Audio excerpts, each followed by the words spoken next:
Iyon, dito na naman tayo, no. Waskag ang kahimtang, no. So ito ay Ford Edge. Problema nito ay ayaw to gumana. So naka patay lang yan lahat. Off natin. Ayan.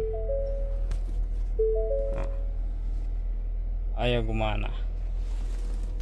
Kahit radio ayaw. So ngayon may parts na ako dito yung kanyang ipim. Papalitan ko na to ng panibagong ipim. Ito yung ipapalit ko ay ipim. So i-program ko muna to. Ayan. Okay. Iyo. Okay, no. So ito yung problema niya, no. Naka-blanko talaga, walang communication. So ang nangyari ay naka-black lag talaga. So chine-check ko din yung kanyang voltage galing sa fuse dyan. Fuse papunta ng ipim, mayroon naman siyang 12 volts na supply. So ngayon tapos ko na po na ikabit yung kanyang ipim.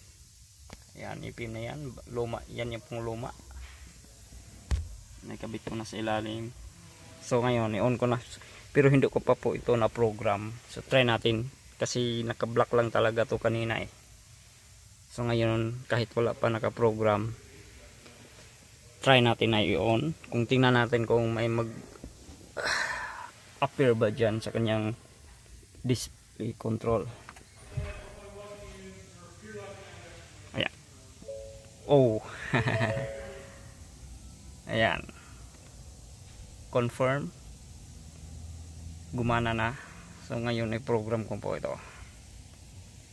Kanyang ipim. Ayan. Ayan.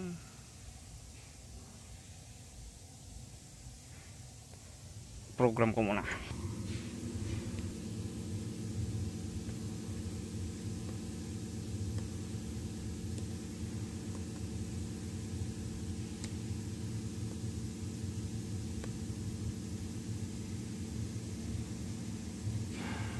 Iyan. Iyan.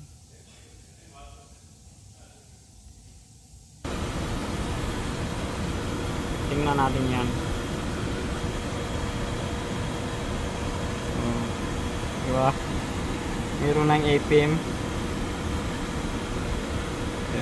So isa lang yung damage na parts, pero sobrang dami ng kanyang DTC na lumalabas, guys, no?